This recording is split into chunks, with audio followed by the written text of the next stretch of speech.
Now, Joe, that's one tool I don't mind missing out on using there. I know this post hole digger is no fun at all. I don't like this myself. Well, that's hard work. Yeah, I'm just putting in, we're extending this fence line this way, and I just have a few holes here to dig.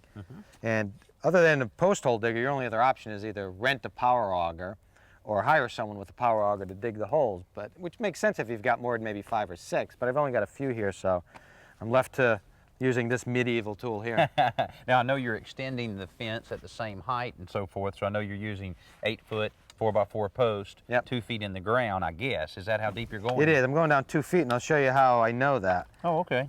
I just took a tape measure and I made marks with a permanent marker at 12 inches, 1.5 feet, 2 feet, 2.5 feet, and 3 feet. And then, so you don't even need to use your tape measure as you're digging.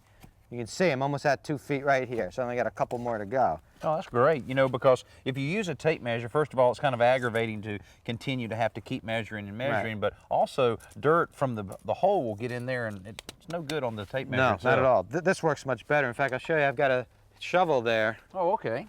It's basically the same technique, only instead of using a marker, I just used red electrical tape. And again, it's at 1 foot, 2 foot, and 3 foot. But in this case, I measure from the end of the handle down.